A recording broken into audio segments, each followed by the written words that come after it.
আশা করছি যে সরকারের পক্ষ থেকে আগামীকালই আমরা একটা দিক নির্দেশনা পাবো। ইমরান সরকার আজকে আমাদের আলোচনায় যোগ দিয়েছেন মেজর জেনারেল অবসরপ্রাপ্ত রুহুল আলম চৌধুরী, অধ্যাপক সৈয়দ আহসানুল আলম মার্কেটিং বিভাগের সভাপতি চট্টগ্রাম বিশ্ববিদ্যালয়, এবং মাহবুব রশিদ আপনার আন্দোলনের সাথী। আপনারা কেউ কিছু কথা বলবেন তার সঙ্গে? ডক্টর ইমরান যাবি চিনি।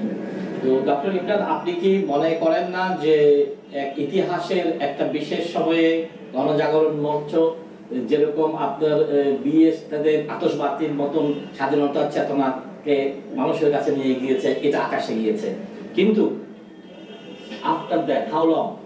আর এই গণজাগরণের অপোজিটে যদি ধর্মীয় জাগরণ, আমাকে ভুল বুঝবেন না, আর কোন জায়গায় যদি রাজনৈতিক জাগরণ হয়, তাহলে যেই কনফ্রন্টেশনটা হবে সেটাকে মাথায় রেখে আমরা যদি জাগরণগুলোকে কিছুটা নিয়ন্ত্রণ করি, যে জাগরণগুলো ডেমোক্রেটিক নর্মস মেনে করবে, একজন আমরা কতক্ষণ ধর্মকে আক্রমণ করছি, কতক্ষণ জামাত ইসলামকে আক্রমণ করছি, আমরা যদি সবাই একটু সতর্ক হই।